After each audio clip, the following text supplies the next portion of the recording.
nome do Pai, do Filho e do Espírito Santo. Amém. Hoje é quarta-feira, dia 2/12.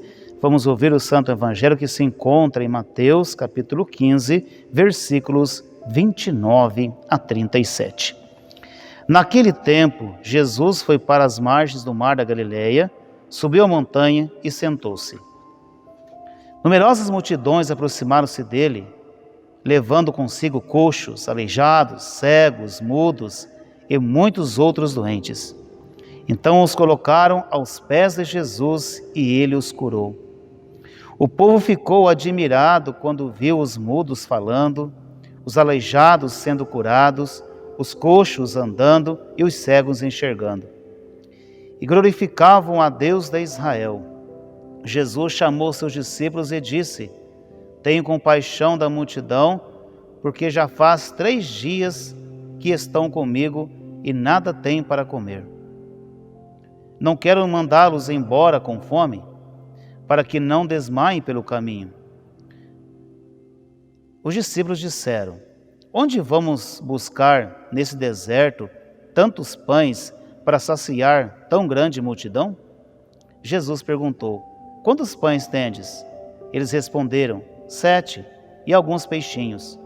E Jesus mandou que a multidão se sentasse pelo chão. Depois pegou os 7 pães e os peixes, deu graças, partiu-os e os dava aos discípulos, e os discípulos às multidões. Todos comeram e ficaram satisfeitos, e encheram 7 cestos com os pedaços que sobraram. Palavra da salvação, glória a vós, Senhor. Queridos filhos, o que nós acabamos de ouvir no Santo Evangelho, primeiro passa a ser meditado. Olha a sede que o povo tinha de Deus. Eles iam até o Senhor para ouvi-lo, para acolher os seus ensinamentos, mas muitos também iam até Jesus para serem curados, para serem libertos e assim por diante. E o que nós acabamos de ouvir, que levaram até Jesus os cegos, os coxos, os aleijados, e todos ficavam, meus filhos, olha bem a palavra, aos pés de Jesus. Guarde bem essa palavra, eles ficavam aos pés do Senhor. Porque ali eles reconheciam que estava aquele que era a solução para as suas vidas, que poderiam dar a eles uma nova oportunidade de ter uma vida diferente, pessoas com dignidade, porque muitos ali, meus filhos, dependiam dos outros para tudo e assim por diante. Eles queriam uma vida nova, já estavam cansados daquela vida sofrida e assim por diante.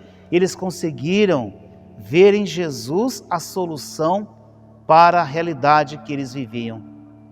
E é bonito, meus filhos, que Jesus, ele não desprezava ninguém, não mandava ninguém embora, de forma alguma, acolhia todos como Pai, amava a todos e curava aqueles que estavam aos seus pés, dando a eles assim a graça de ter uma nova oportunidade de recomeçar a sua vida.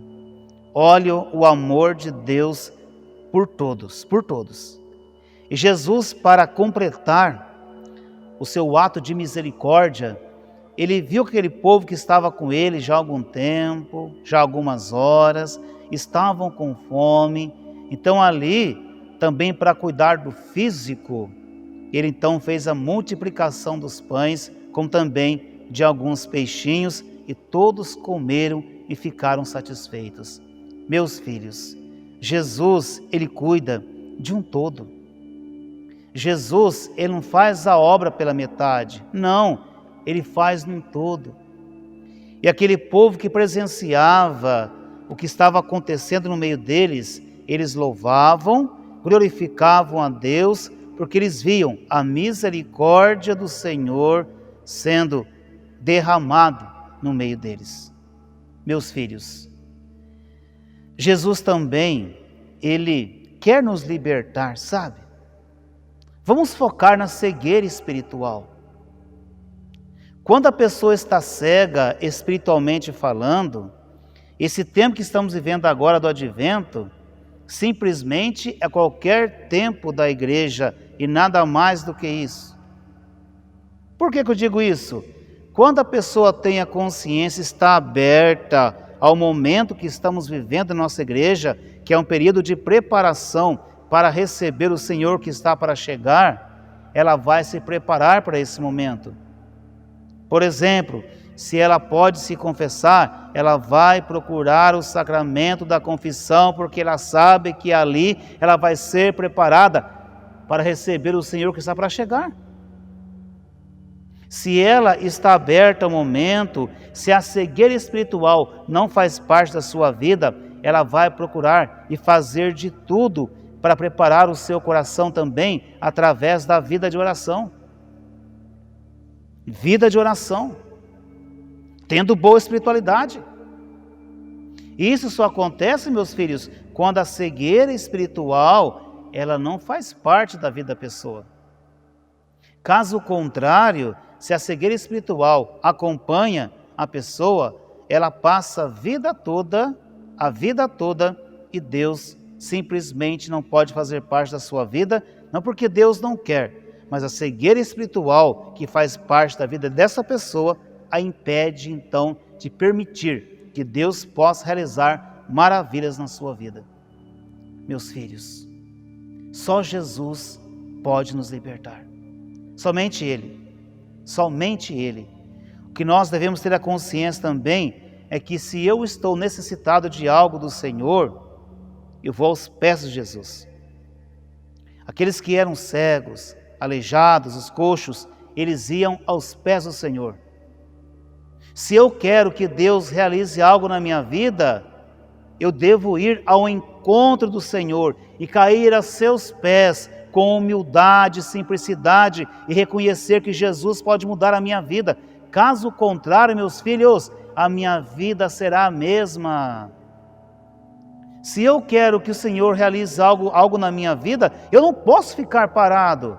Não, eu tenho que dar o passo, tenho que fazer a minha parte e ir até o Senhor e reconhecer a sua divindade, reconhecer a minha miséria, a minha pequenez e acreditar, Jesus, Ele pode mudar a minha vida. Jesus, Ele pode mudar a minha história.